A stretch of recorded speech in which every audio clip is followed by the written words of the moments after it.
ಕಾಣುವುದಾರೆ ಅವರೇ ಎಂದು ಗ್ರಹಿಸಿ ಇದು ಈ ವರಮಾಲಿಕೆ ನಿಮಗೆ ಹಾಕ್ತಾ ಇದ್ದೇನೆ. ಪದ್ಮಾವತಿ, ನಿನ್ನ ಅಂತಃಕರಣಕ್ಕೆ ನಾನು ಮೆಚ್ಚುತ್ತೇನೆ. ಯಾಕೆ ಹೇಳು?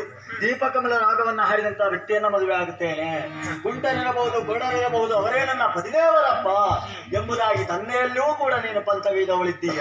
ಆ ಅಂಗಹೀನೇನೆ ನಾನು. ಹೆದರಬೇಕಾದಂತ ಅವಶ್ಯಕತೆ ಇಲ್ಲ. ಶನಿದೇವನ ಕಾಟದಿಂದಾಗಿ ಈ ರೀತಿಯಾದ ಕಷ್ಟವನ್ನು ಅನುಭವಿಸಿ ಮತ್ತೆ ರಾಜಕುಮಾರನಾಗಿ ಎದ್ದು ನಿಂತಿದ್ದೇನೆ. ತಾಯಿನಾಡು ಇದಲ್ಲ, ನನ್ನ ತಾಯಿನಾಡು ಉಜ್ಜಯಿನಿಯನ್ನ ಸೇರಬೇಕೆಂಬ ಹಂಬಲ ನನ್ನದು. ಮಾನ್ಯ ಅಶ್ವವು ಸಿದ್ಧವಾಗಿದೆ. ಅಶ್ವವನ್ನೇರಿ ಉಜ್ಜಯಿನಿಯತ್ತ ಪಯಣಿಸೋಣ. ಈ ಹಿಂದೆ ನೋಡುವುದಾದ್ರೆ ನನ್ನ ಮಗಳ ಮಂದಿರದಲ್ಲಿ ಓರ್ವ ಅಂಗಹೀನಿತ ಆದ್ರೆ ಇಂದು ರಾರಾಜಿಸುವಂತಹ ರಾಜಕುಮಾರ ಇದ್ದಾನೆ. ಏನಿರಬಹುದು ಆತನಲ್ಲಿಯೇ ಕೇಳುತ್ತೇನೆ. ಅಯ್ಯ ಯಾರು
ನಿನ್ನ ನಾಮಾಂಕಿತವೇನು?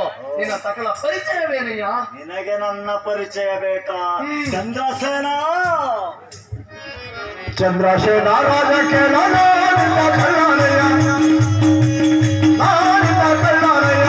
ಚಂದ್ರಶೇಖರ ರಾಶಿಗ ವೈಷಮ ಬೇಗ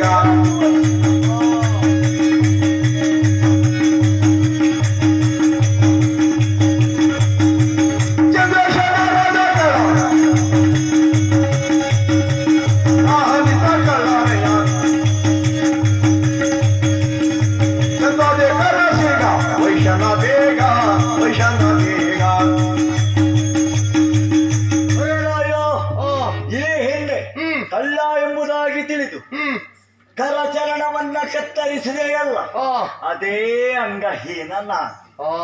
ಹಾಗಾದರೆ ಈ ರೀತಿಯಾಗಿ ಬದಲಾಗಲು ನಿಜ ಸಂಗತಿ ಏನು ಬೇಕಲ್ವಾ?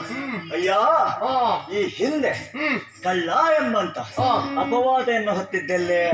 ಚಿತ್ರಶಾಲೆಯಲ್ಲಿ. ಚಿತ್ರಶಾಲೆ. ಈ ಕ್ಷಣವೇ ಚಿತ್ರಶಾಲೆ ತಪ್ಪಿಸೋಣ.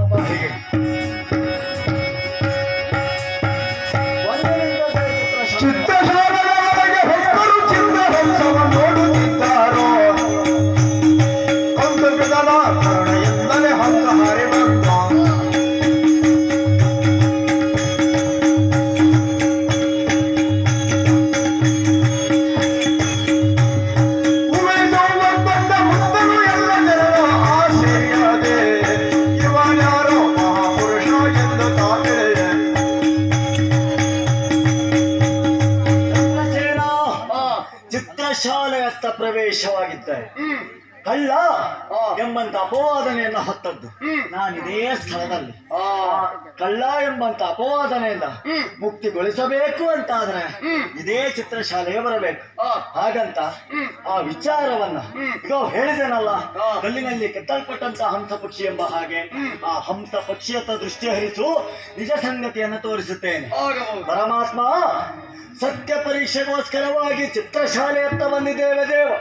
ಅಂದಿನ ದಿನದಲ್ಲಿ ಕಲ್ಲಿನಲ್ಲಿ ಕೆತ್ತಲ್ಪಟ್ಟಂತಹ ಹಂಸ ಪಕ್ಷಿಯು ಯಾವ ತದ್ರೀತಿಯಾಗಿ ಒಂದೊಂದೇ ಮುತ್ತನ್ನು ನುಂಗಿತು, ಅದೇ ತದ್ರೀತಿಯಲ್ಲಿ ಅದೇ ಕಲ್ಲಿನಲ್ಲಿ ಕೆತ್ತಲ್ಪಟ್ಟಂತಹ ಚಿತ್ರ ಪಕ್ಷಿಯು ಒಂದೊಂದೇ ಮುತ್ತನ್ನ ಉಗುಳುವ ದೃಶ್ಯವನ್ನ ಸಭಿಕರ ಮುಂದೆ, ಚಂದ್ರಸೇನನ ಮುಂದೆ ತೋರಿಸಿಕೊಡು ದೇವ, ತೋರಿಸಿಕೊಡು ಶನಿದೇವ. ಚಂದ್ರಸೇನ ಹಂಸ ಪಕ್ಷಿ ಮುತ್ತನ್ನು ಉಗುಳುವಂತ ದೃಶ್ಯ ಶ್ರೇಷ್ಠಿಯವರ ಮಗಳ ಮುತ್ತಿನ ಹಾರವ. ಹೌದು. ಹಾಗಾದರೆ ಕೊಡು. ಕಳ್ಳ ಅಲ್ಲ ಎನ್ನುವುದು ಸ್ಪಷ್ಟವಾಯಿತು. ಓ. ಆದರೆ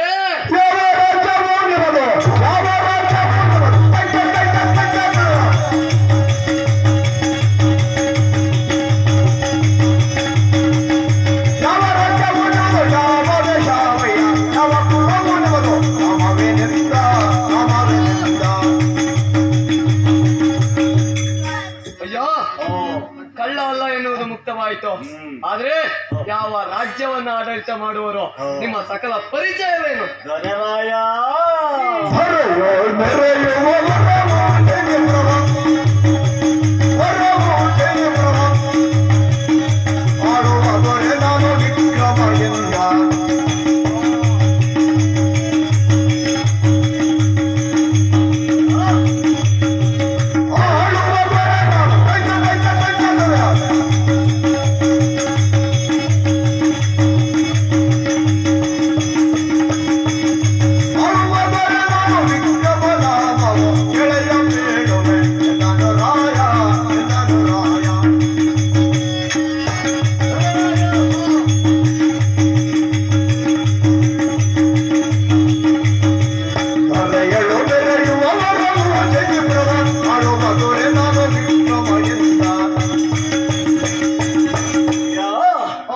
ಈ ಹಿಂದೆ ನೀ ಕಪ್ಪವನ್ನು ಎಲ್ಲಿಗೆ ಸಲ್ಲಿಸುವವ? ಉಜ್ಜಯಿನಿಯ ಪುರದರಸ ವಿಕ್ರಮಾದಿತ್ಯರಿಗೆ ಸಲ್ಲಿಸುತ್ತಿದ್ದ. ಉಜ್ಜಯಿನಿಯ ಪುರದರಸ ರಾಜ ವಿಕ್ರಮ, ನಿನ್ನ ಧೀಮಂತ ದೊರೆ ಜ್ಞಾನೇಶ್ವರ. ತಾವು ವಿಕ್ರಮನೇ. ಇಂದ ಮಾತನು ಕೇಳಿ ಚಂದ್ರಾಶೇನನು ಆದ